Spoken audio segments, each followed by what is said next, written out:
السلام عليكم ورحمة الله وبركاته، ورجعنا لكم في فيديو جديد. في فيديو النهاردة ان شاء الله هنشرح الدرس الثالث في الجغرافيا اللي جاي بعنوان النشاط التعديني في العالم. بس قبل ما نبدأ شرح الدرس، يا ريت ما تنساش تعمل لايك للفيديو واشتراك للقناة وتفعل الجرس عشان يوصلك كل جديد.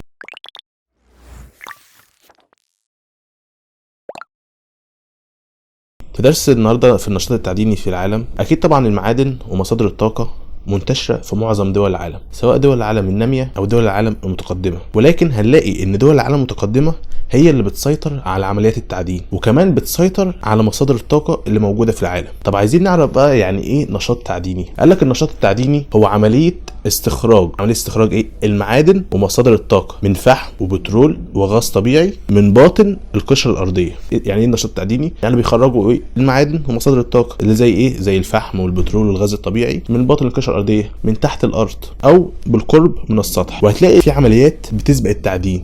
طب ايه بقى العمليات اللي بتسبق التعدين؟ اول حاجه هي عمليه البحث والكشف عن الخامات، يدوروا عن الخامات اللي هم عايزينها. طب دوروا خلاص ولقوا الخامات اللي هم عايزينها، يعملوا ايه؟ يبداوا يعملوا اعداد المنجم لعمليه التعدين. زي ايه؟ زي انهم يعملوا ايه؟ مد الخطوط الحديديه او الطرق، وانشاء كمان مساكن العاملين دول اللي هيشتغلوا في المنجم عشان يطلعوا الخامات دي. وبعد كده بتتم بقى مرحله الاستخراج، وبعدها الانتاج والنقل والتوزيع. دي كلها ايه؟ دي المراحل اللي احنا بنقولها. طبعا عايزين نتكلم بقى عن الموارد المعدنيه. عايزين نعرف ان القشره الارضيه فيها العديد من المعادن، اعداد كبيره قد تصل لحد 2000 معدن، بس اللي اتعرفوا على المستوى التجاري والصناعي هم 200 معدن بس. وهنلاقي ان الدول المتقدمه بتستهلك نحو 85% من معادن العالم، رغم ان فيها بس خمس سكان العالم. فهي بتستهلك ليه العدد الكبير ده؟ بتستهلك العدد الكبير ده عشان متوفر عندها الصناعات المختلفه اللي بتقوم على المعادن دي. طب عايزين بقى نتكلم شويه عن اهم المعادن في العالم. خد عندك يا سيدي، عندك الحديد،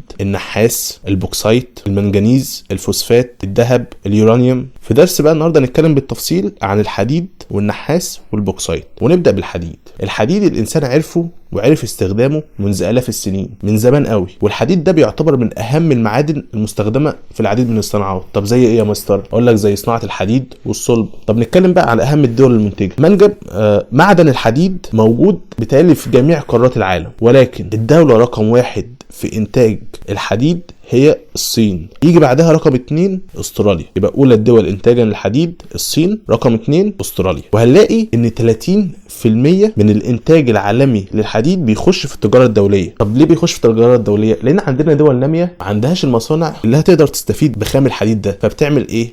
تقوم مصدراه للدول المتقدمه. وعلى سبيل المثال دوله زي موريتانيا بتصدر الحديد الخام بتاعها للدول الصناعيه المتقدمه زي اليابان وبريطانيا. طب تاني حاجه معانا وهي النحاس. طب ايه اهميه النحاس ده؟ والله اهميه النحاس ده بيخش في صناعات كتير. طب زي ايه؟ زي صناعه الاسلاك مثلا والادوات الكهربائيه. طب اهم الدول المنتجه في النحاس. اهم الدول المنتجه في النحاس رقم 1 شيلي. دولة ايه؟ شيلي. طب الدولة دي موجودة فين؟ اقول لك الدولة دي موجودة في امريكا الجنوبية. رقم 2 الصين، ودي مش محتاجة، الصين في اسيا، وهي ايه؟ هي تاني الدول انتاجا للنحاس. يبقى اهم الدول المنتجة للنحاس رقم 1 شيلي موجودة في امريكا الجنوبية، رقم 2 الصين في اسيا، وهي دي تاني الدول انتاجا للنحاس. طب تالت حاجة معانا وهي البوكسايت. في ناس كتير يقولوا لي البوكسايت ده ما يعرفوش يعني ايه البوكسايت، او ما سمعوش عن البوكسايت، ولكن سمعوا عن الالومنيوم. اهو البوكسايت ده بقى هو خام الالومنيوم. يبقى اهميه البوكسايت هو الخام الرئيسي لمعدن الالومنيوم. طب ايه اهم الدول المنتجه ليه يا مستر؟ اقول لك اهم الدول المنتجه ليه هي استراليا، هي اولى الدول المنتجه للبوكسايت.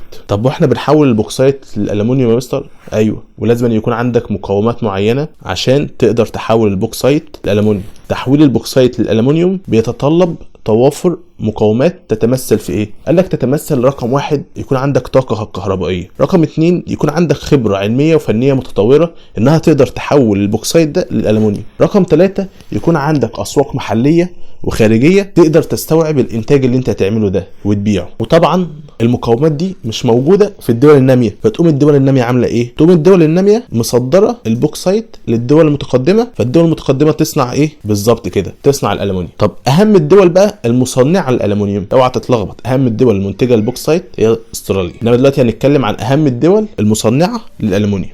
الدوله رقم 1 في تصنيع الالومنيوم هي الولايات المتحده الامريكيه، بالرغم ان انتاجها منه قليل، انتاجها من البوكسايت اصلا قليل، ولكنها بتعمل ايه؟ بتجيبه من الخارج وفي المصانع بتاعتها بتصنع الالومنيوم. بيجي بعد الولايات المتحده الامريكيه كندا واستراليا واليابان، دي اهم الدول المصنعه لايه؟ اهم الدول المصنعه للالومنيوم. رقم 1 الولايات المتحده الامريكيه، بيجي بعدها كندا واستراليا واليابان. ده كله بنتكلم في ايه؟ ده كله بنتكلم في الموارد المعدنيه، وقلنا عن اهم المعادن في العالم. تاني حاجه بقى معانا وهي مصادر الطاقه، بين قوسين كده القوى المحركه. حاسس الناس كتير بيتفرجوا على الفيديو وما عملوش اشتراك في القناه، يا ريت تعمل اشتراك في القناه ولايك للفيديو، وانت بتعمل اشتراك في القناه تفعل الجرس عشان اي فيديو ينزل لنا يوصل لك على طول، عشان تكون متابع معانا اول باول. طب نتكلم بقى عن مصادر الطاقه في العالم وندي انواع عليها. خد بقى عندك يا سيدي مصادر الطاقه في العالم زي ايه؟ زي الفحم، البترول والغاز الطبيعي. والثلاثه اللي انا قلتهم دول، الفحم والبترول والغاز الطبيعي، الثلاثه دول بيتم استخراجهم من باطن القشره الارضيه،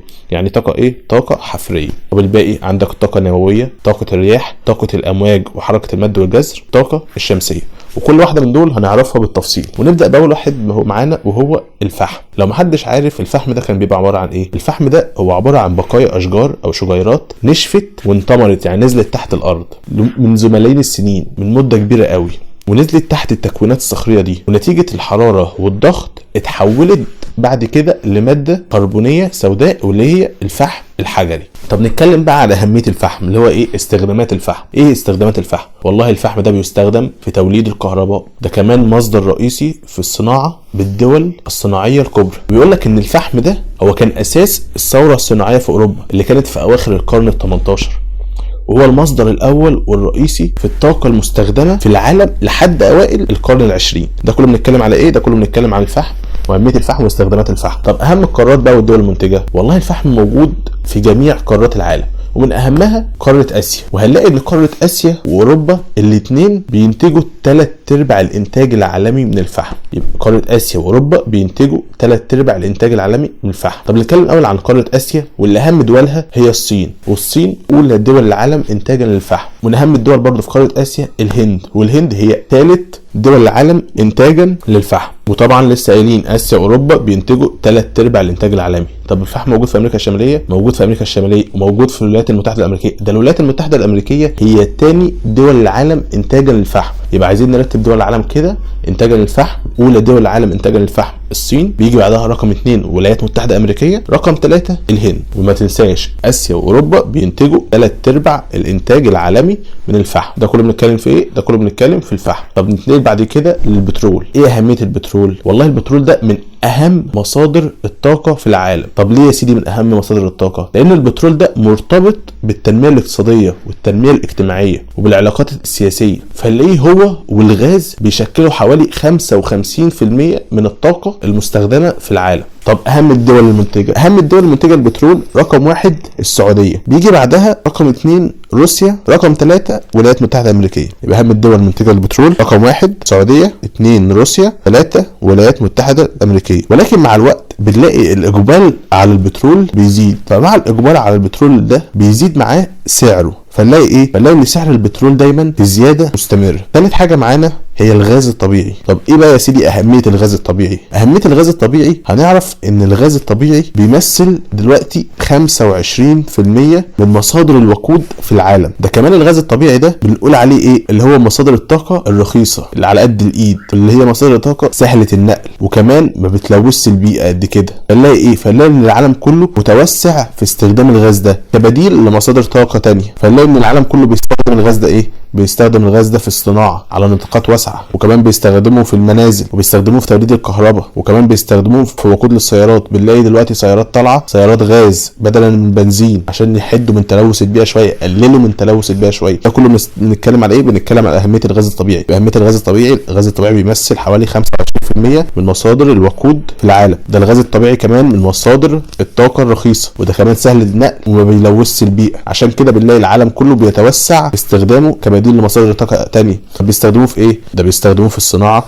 ويستخدموه في المنازل، وفي توليد الطاقه الكهربائيه، وكل السيارات اللي هي السيارات الغاز. ده كله ليه؟ ده كله عشان يقللوا شويه من تلوث البيئه. طب اهم القارات المنتجه للغاز، اهم القارات المنتجه للغاز هي قاره اوروبا. قاره اوروبا لوحدها بتنتج ثلث الانتاج العالمي من الغاز. طب اهم الدول المنتجه، والله من اهم الدول المنتجه هي الولايات المتحده الامريكيه. هنلاقي ان الغاز بينتج بكميات ضخمه في دول العالم، خاصه الدول اللي بتنتج بترول. طب من الدول المهمه اللي بتنتج بترول مين؟ هي الولايات المتحده الامريكيه. فنلاقي الولايات المتحده الامريكيه هي رقم 1 في انتاج الغاز الطبيعي. طب رابع حاجه معانا هي الطاقه النوويه. طب اهميتها، والله احنا بنتكلم دلوقتي الطاقه النوويه، هنتكلم ناحيه سلميه. والله الطاقه النوويه بيتم انتاج الكهرباء النوويه من المحطات النوويه السلميه. مالناش احنا دعوه بقى ايه بالطاقه النوويه بتاعه الحروب وكده، لا احنا بنتكلم في حاجات سلميه، بنتكلم في طاقه كهربائيه نوويه سلميه. يبقى اهميه الطاقه النوويه يتم انتاج الكهرباء النوويه من المحطات النوويه السلميه. طب اهم القارات المنتجه، بيقول لك اولى القارات في انتاج الطاقه النوويه هي قاره اوروبا، بيجي بعدها على طول قاره امريكا الشماليه. يبقى قاره رقم 1 اوروبا، 2 امريكا الشماليه. ده كله بنتكلم في ايه؟ ده كله بنتكلم في الطاقه النوويه. بعد كده رقم 5 هي طاقه الرياح. طاقه ايه؟ طاقه الرياح. وهنلاقي ان في دول متقدمه بيقدروا ينتجوا طاقه كهربائيه من الرياح. طب دول زي ايه يا مستر؟ اقول لك دول زي فرنسا وبريطانيا وكمان امريكا. يبقى في بعض الدول المتقدمه اللي بتنتج طاقه كهربائيه من الرياح. قلنا زي ايه؟ قلنا زي فرنسا وبريطانيا.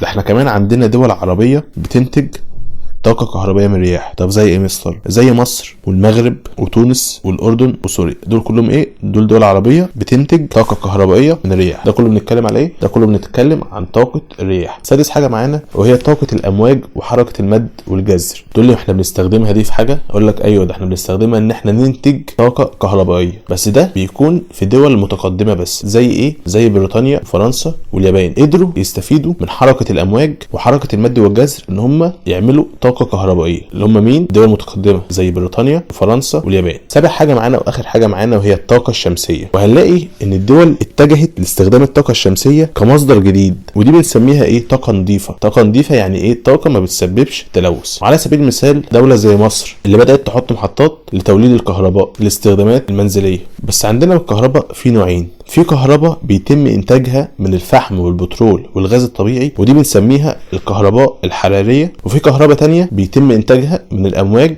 وحركه المد والجزر والشلالات، ودي بتسمى الكهرباء المائيه او الكهرومائيه. وبكده نكون وصلنا لنهايه الدرس. يا ريت تكون عملت لايك للفيديو واشتراك في القناه وتفعل الجرس عشان يوصلك كل جديد. كان معاكم مستر احمد جمعه، والسلام عليكم ورحمه الله وبركاته.